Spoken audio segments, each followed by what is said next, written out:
March was one of the weakest months for wildfire activity in a decade, in part because of rain and snow. But wildfire season typically doesn't begin until summer, and recent wildfires have been larger and more destructive.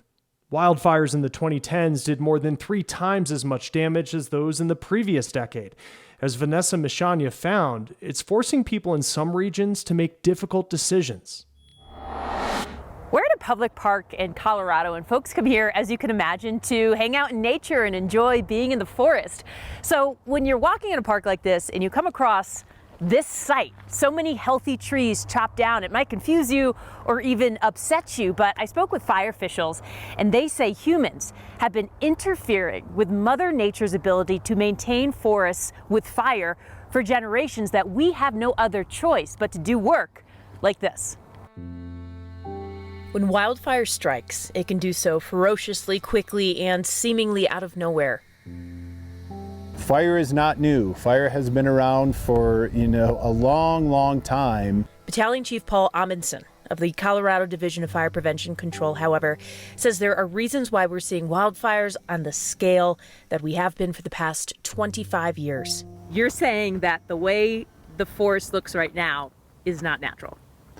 Yes. So, rewinding a little history, right?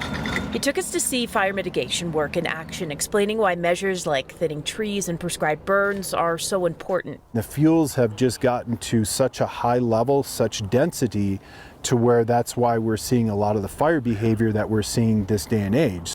According to UC Berkeley Research and the Forest History Society, a historic combination of things led to our now denser forests. Those include a ban on indigenous forest maintenance burning in the 1800s and a deadly wildfire spanning millions of acres in America's Northwest in 1910. The fire, known as the Big Burn or Big Blow Up, changed how the United States Forest Service fought fires. From 1910 to around the 1970s, the strategy was 100% suppression. They wanted to put fires out to prevent something like that happening again.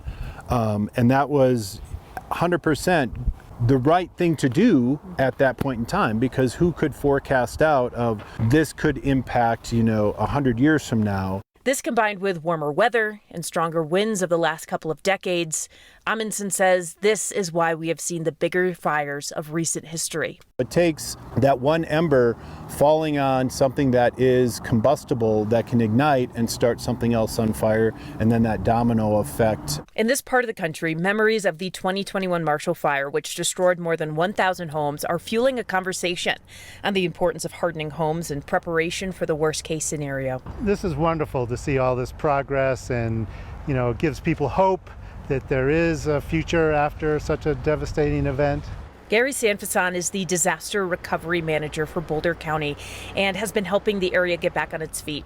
Currently, about half of the people who lost their homes are rebuilding, including every single home in this neighborhood. Rather than looking back and looking at history of weather and of weather events as a predictor, you kind of have to look forward now, especially take into consideration climate change. He hopes other communities across the country take what happened to his county seriously, encouraging people to develop an emergency plan and to check on their insurance policy.